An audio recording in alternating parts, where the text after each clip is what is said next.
by the fact that we have lost native vegetation and we have constructions along the shore. While this is KTN News.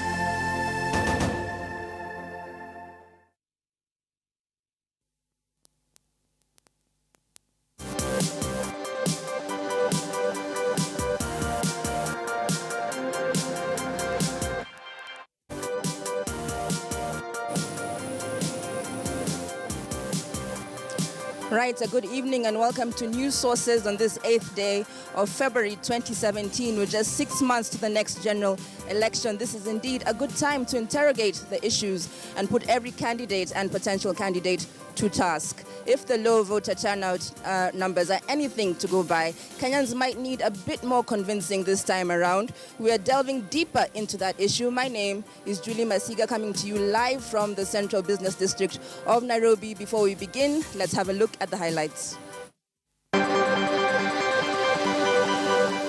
Civil servants are being used and empowered using state resources to facilitate registration of voters in certain areas and not in other areas. Deaths are happening in homes. They are no longer in hospital because people do not see the reason why they should go to hospital where there's no care.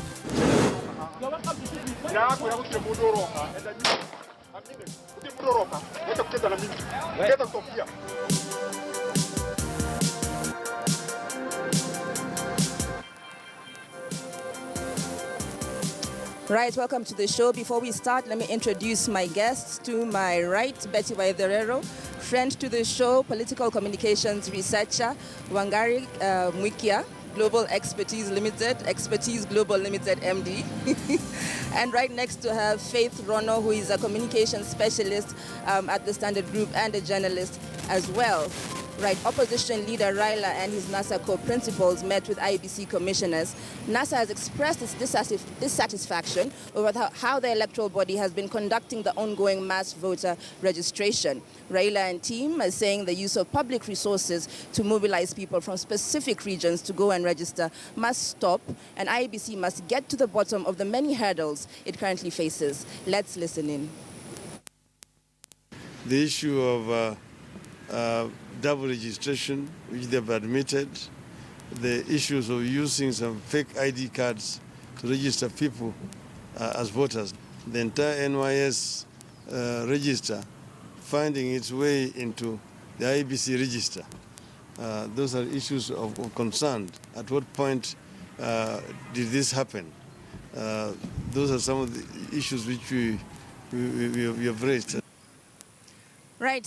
Ladies, it looks like IEBC is a flower girl that every party wants to have in their bridal kind of community, being pulled on from one side to the other side. So IEBC has now met NASA, and NASA had a few complaints about how the voter registration is being carried out. Raila was complaining, for example, about the NYS register somehow feeding into the National Voters Register, and the fact that he's alleging that government officials are being used and resources to register people in what he terms Jubilee strongholds. Betty, what do you make of these allegations? Well, as usual, I always feel that Raila is never put to task to prove his claims. And I feel that this is one time that IEBC would, is in the right position to ask him to please present, evidence of his claims, and so that they can be able to investigate and to verify what he's saying. These are serious allegations that talking about direct government interference into an election process. And I think that in this situation, because IEBC's credibility has already been shot, it's imperative that IEBC takes these allegations seriously, and in that regard, NASA needs to come forward with the evidence, with witnesses and what have you, so that these allegations are investigated, dealt with, so that IEBC can retain its credibility, and so that the Kenyan electorate can trust them to deliver free and fair elections. Right. Wangari, do you think this new IEBC with its new chairman and new commissioners, have they somehow found credibility? Are we still dealing with the same old issues we had when we were marching on Monday and saying IEBC must go? Well, I think it's not even fair for them for us even to put them to task, really. honestly, because they just got into the job. They barely even know where their offices are, to say the least. Well, I think they know where their offices I hope they do, because it's really difficult and it's really appalling to just to see how the process has played out. We're 6 months to the election. The commissioners were just put in place, just I guess appointed and confirmed. So how do we even expect them to do their job? But that being said, they do have a technical team they have a CEO, they have technical officers that are running the show. But, I think they're just ill-equipped. Financially, they don't have the resources, and leadership is not there. So I'm not quite surprised we are where we are right now. Right. And Faith, the other day, Jubilee Party was saying that they would want IEBC to conduct their primaries. And remember, we discussed who's going to fund this exercise. Yes. And now Raila coming out to claim that he's wondering about the use of state resources Yes. to register voters in Jubilee strongholds. Yeah. Is this becoming a circus even before we get to the election? I think IEBC, has had serious credibility issues, even coming from an election in 2013 that was almost not, so open, and people were saying that probably we had some issues around that in terms of credibility by IEBC. And that is why we're seeing a lot of backlash from the political class. And remember that it's not just actually CORD who are complaining. The other day we had Tuju, who is I think the chairman of Jubilee, Committee on Campaigns and Elections, right, saying that IEBC is sort of favoring, CORD strongholds in terms of voter registration. And so these are very valid concerns that are being raised by the political divide. And if you look at the issues that NASA and, NASA by extension and Raila Odinga are actually raising, they're very valid issues. Remember the issue of double registration, the issue of national IDs appearing twice and people sharing national IDs. Right. This is actually something that IEBC has said, yes, we have confirmed, and people who share IDs should come and clear that mess. And so these are very valid concerns. It is very clear that we have had a system that is either corrupt or that has failed the country. And so it is very important for IEBC, and like you say, they look like, they're like some sort of a flower girl right now, to meet both sides of a political divide, because it's very critical. Otherwise, going into an election 6 months exactly today, right, we will, face same credibility issues, leading to other chaos. Yeah. Right, but we have a new chairman, Wafula Chebukati, and he seems to be straddling the middle line and trying to almost please both sides. Do you think he's got what it takes to continue in this kind of fashion, or might he get a bit stressed out, perhaps, as we get closer and closer to the day? I think it's very important for IEBC to now distinguish itself from the state and by extension the ruling party, which is Jubilee. It's important for Wafula to, in as much as you want to meet the concerns of the political parties that are going to go into this election, you must distinguish yourself as an individual, autonomous institution that is separated from the state, specifically in this electoral process.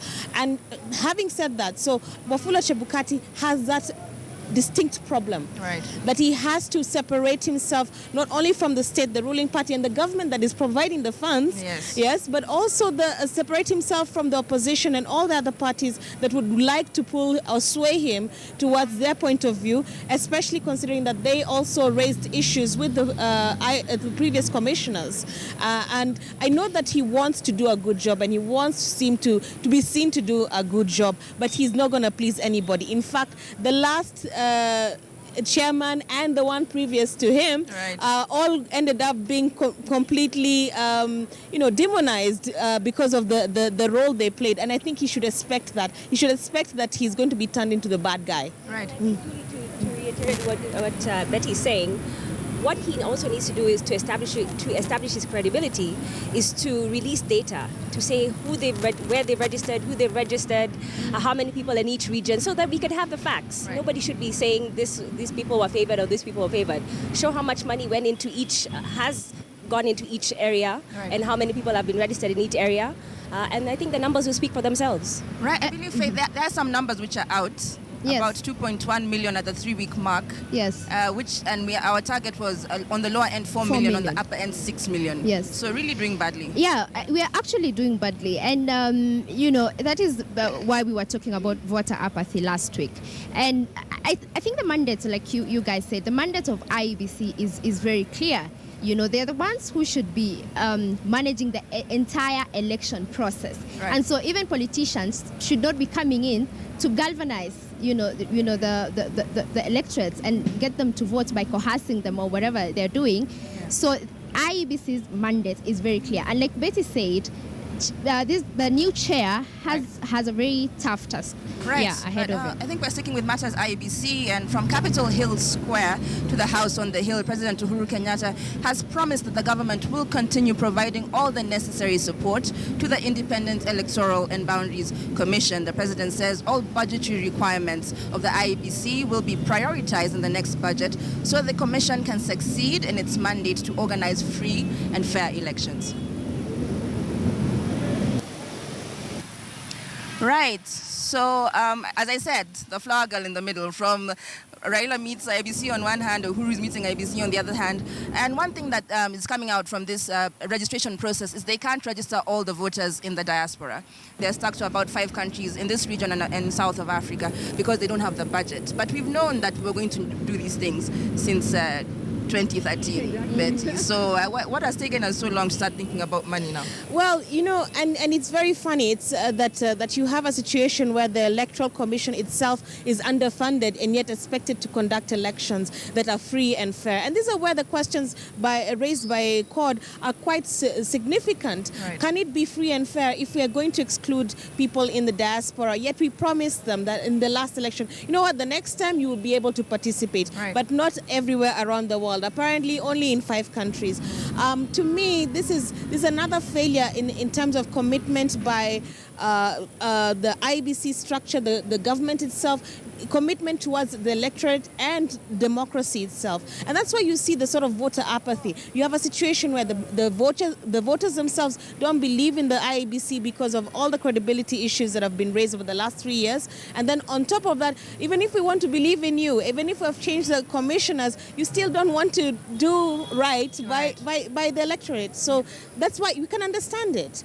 And I feel that, yes, if it's time to pump in the money in the next 6 months, please do so that as many Kenyans abroad, especially in the US, where I think that's a higher concentration, the US and the UK, right, than in some of these other countries. Right. Let them also get a chance to participate, even if it's online. Right. Yeah. Bangari, we're planning a bit late in the day, because I said we knew from 2013 we're going to have to register all these people, and now they're promising us, yes, by 2022 we're going to have all our ducks in a row.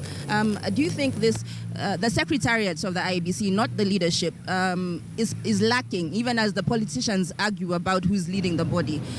People are ignoring the role of the secretariat.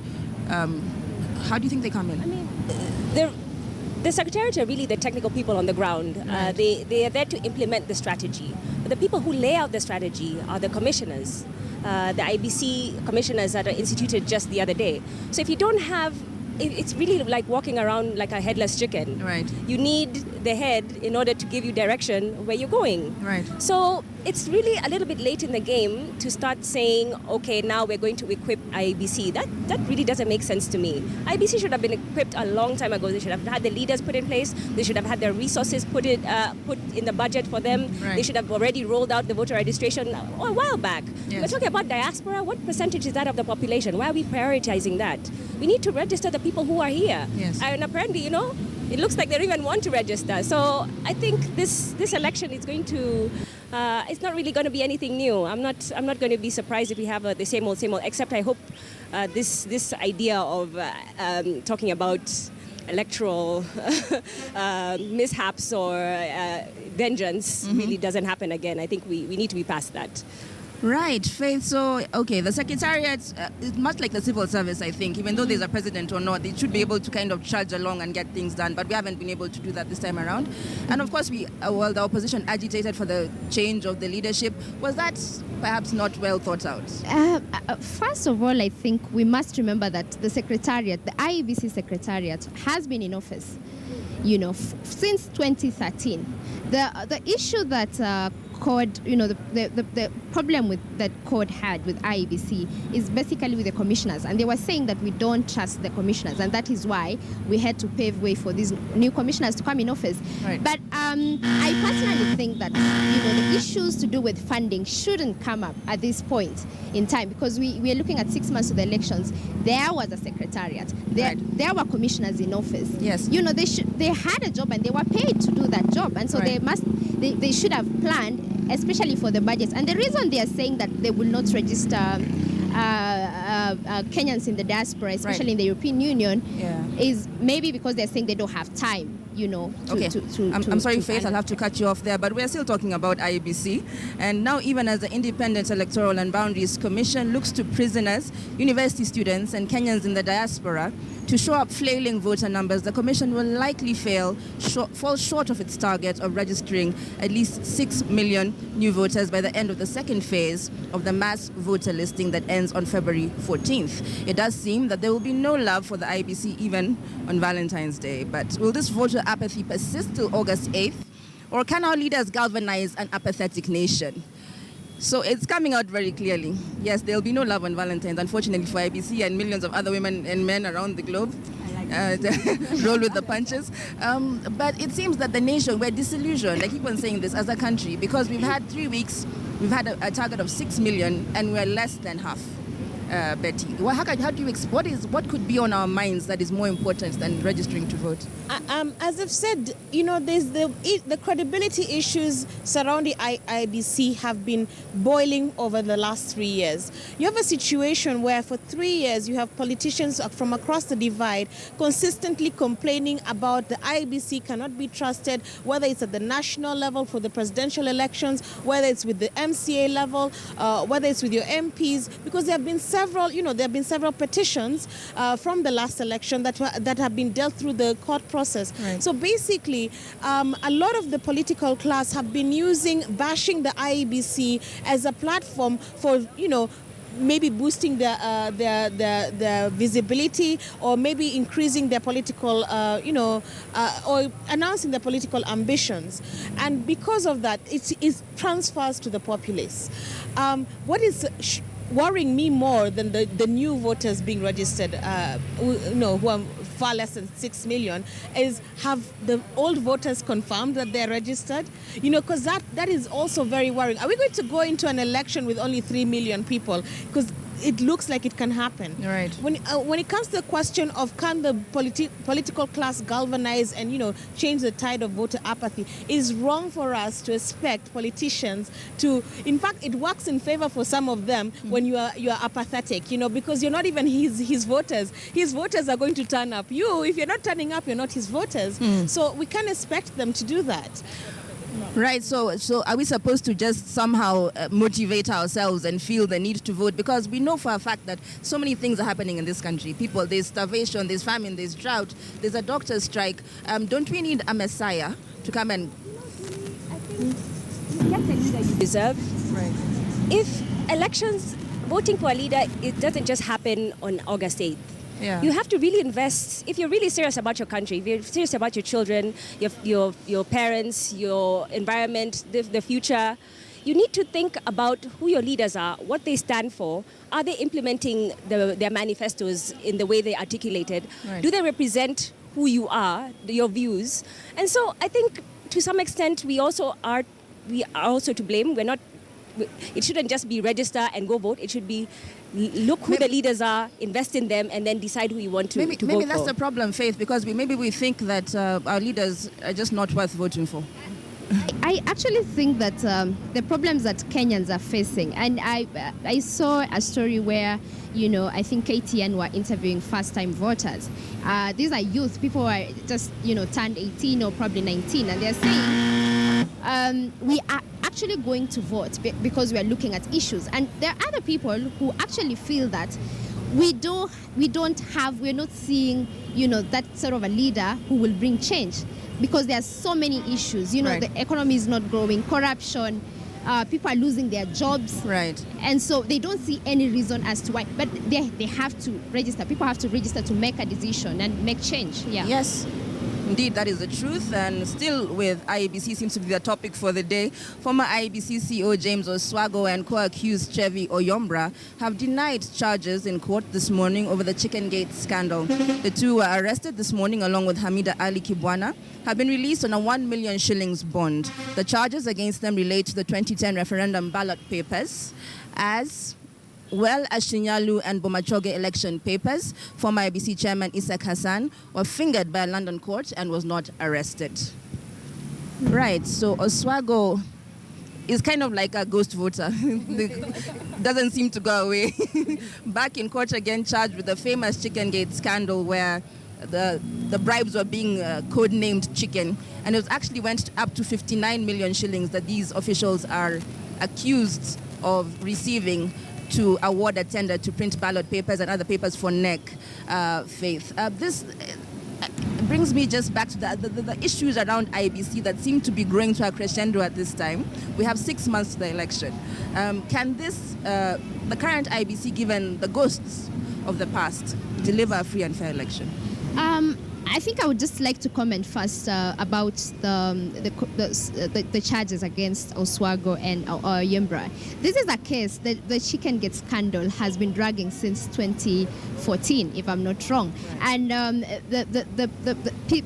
because there were people who were participating in this corruption, in this scandal in the UK, and they were actually charged. And in Kenya, we were waiting to see what is happening. And so when I actually saw that, I was like, okay, this is such a relief for so many Kenyans who've been waiting and saying what has happened. And the other problem is that, as the media, we forget this very easily. And so nobody has ever gone back to follow up and say, actually, what happened to Oswago? What happened to Isaac Hassan? Of course, Hassan was absolved of those cases.